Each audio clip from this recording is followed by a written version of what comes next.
There was once a time at which this is what scientists looked like in our collective mind's eye. Nowadays, we have enough exposure to the different kinds of scientists to know that they're not all white-haired old men in a lab coat with a pocket protector.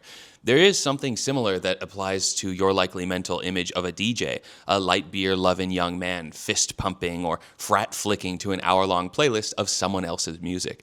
But there are so many different kinds of DJs. Wedding DJs have to show up to hundreds of different venues with their own lights and a massive library of music that pleases bridal parties and grandparents alike. They're probably not a whole lot of hard style in their crates. Club DJs cater to the whims of bar owners and patrons. They might be downloading new top 40 tracks every Thursday night right before the weekend.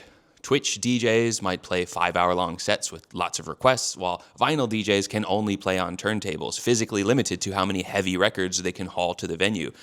Bedroom DJs get to play whatever they want in their room to an audience of one, and those big festival headliners these days have to produce their own music, not just play stuff that other people made. I wouldn't blame you for thinking that you don't need to know nor care, but consider for a moment my assertion that DJs are about to have a big renaissance within the next couple of years. Think about how trends generally work. Tastemakers zig when the mainstream zags. What's the hottest, most maligned kind of guy who's in the media trying to get rich and famous off of trends right now? The podcaster. There will come a day when the zeitgeist moves from yapping to toe tapping. You should already be able to imagine some young influencer having a big meta vibe shifting moment by posting something like, guys, I've got a huge productivity hack and it's called listening to music. I'm finally able to focus on my work instead of distracting myself from it. And when that moment comes, all the people who spent the past couple of years developing a sense of musical taste are going to be in prime position to capitalize.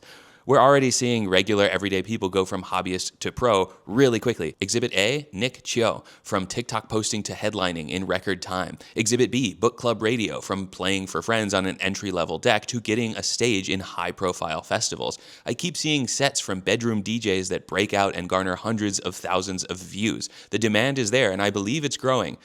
I think I have a convincing argument here, but there's really only two possible responses from those who agree. One is, okay, honey, that's nice. I'm going to carry on as normal and check back in later to see if this prediction was right. But two is, you know what? I've always wanted to give that a try. How should I start? This is the part of the video where most of you can just click away, and anyone who's interested in starting can get some introductory instruction. The beginner DJ education world is plagued by the same problem as many other hobbies. The instruction is positioned as if it's made for beginners, but in reality, it's aimed at intermediate learners. Go look up how to DJ on YouTube and you will get tutorials on which gear to buy or a bunch of simple transitions. I think learning transitions and tricks is like step 8 or 9 of the beginner's journey, not step 1. Step 1 is to listen to a lot of music. Listening to music all day wasn't exactly a radical lifestyle change in years past, but nowadays people prefer to listen to 5 to 10 hours of podcasts every day. It's a meaningful change to opt for music instead. If you would rather open Spotify for the podcasts than for the albums, you will not get very far in this venture. Step 2 is to develop a sense of taste. This can take years. Everyone has music they like, but playing music for other people requires you to consider their needs and then match them to your taste. I don't think you should be on Reddit asking which deck to buy until you've at least become the type of person that your friends would want to pass the aux to. It's not all about party music, by the way. If you're at the pool with your friends, are you the person best suited to bust out the Bluetooth speaker? If you're in a smoky room hacking up a lung at 25 milligram bong rips, are you the one who's most likely to have the right selection?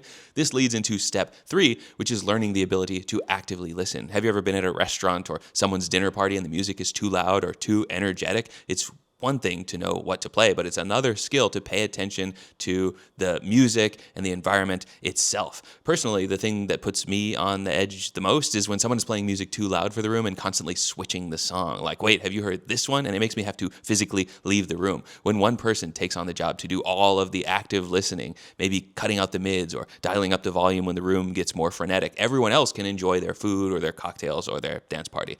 Step 4 is finally something technical, and that's to build an actual library of music. Streaming services like Spotify or Apple Music might make you feel like the goal is to always have unlimited access to all of the world's music at all times, but a proper DJ has their own crates or their own library for each scenario. The music selection makes the DJ, not the transitions that they can pull off. Have you ever heard the phrase, number one selecta? The Jamaicans get it. Your job is to select what music does and does not make it into your rotation. I would wager that 90 90% of music consumers don't actually own MP3s or records anymore, so this part cannot be overlooked. I've seen plenty of people who go out and buy a deck and load up their laptop only to become frustrated that they can't play anything because the streaming services don't play nice with their software. So then they go to a DJ Pool website and download 10,000 tracks thinking that the goal is to make the biggest library possible. It ain't. Building a library is long, tough work. If you had to play music for a house party for 30 of your closest friends with nothing but the MP3s that you own, would you be able to draw enough from that library, or would you be sorting through a bunch of junk?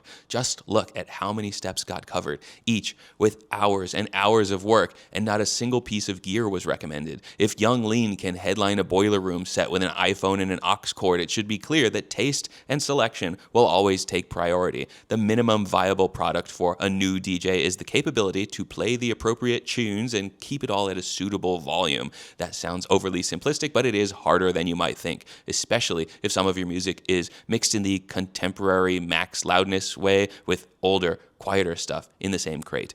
It's after that point where a beginner should move on to buying a controller, learning a couple basic transitions, and building fundamental skills like beat matching, mixing in key, and identifying phrases of a song so that a new phrase comes in right when an old one ends, not in the middle. And the nice part is that's the stuff that YouTube has thousands of videos about: hacks, tips, and cool transitions.